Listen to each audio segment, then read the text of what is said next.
Police have clashed with protesters outside Georgia's parliament as it prepares to pass a controversial law which critics say is similar to a Russian bill used to crack down on dissent. At least 20 people have been arrested. Europe correspondent Catherine Diss reports. The Foreign Agents Bill that critics have labelled as the Russia law has led to rolling protests on the streets of Georgia's capital Tbilisi for several weeks now. Clashes between police and protesters turned violent as the bill passed its last legislative hurdle before heading to Parliament for a final vote.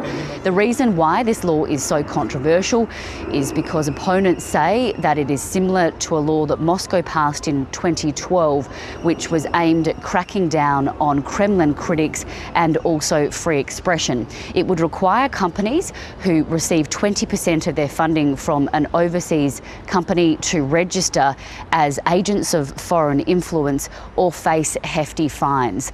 The Georgian Dream Party, which controls Parliament, has drafted this bill and it is expected to pass Parliament later this week. What we are observing now is a typical Russia. So not only the brutality of police, but also how the MPs are behaving. So this protest will last, no matter what they will do.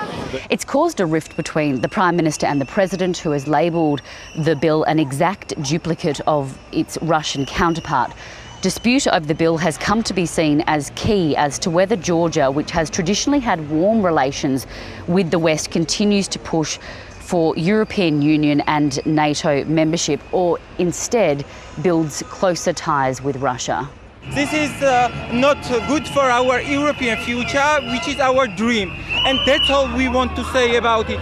Georgia has a complicated relationship with Moscow. After declaring independence from the Soviet Union in the early 90s, the Kremlin then invaded parts of Georgia in 2008 and still occupies around 20% of the country. This law, which passed its final legislative hurdle, will now face a final vote in Parliament this week.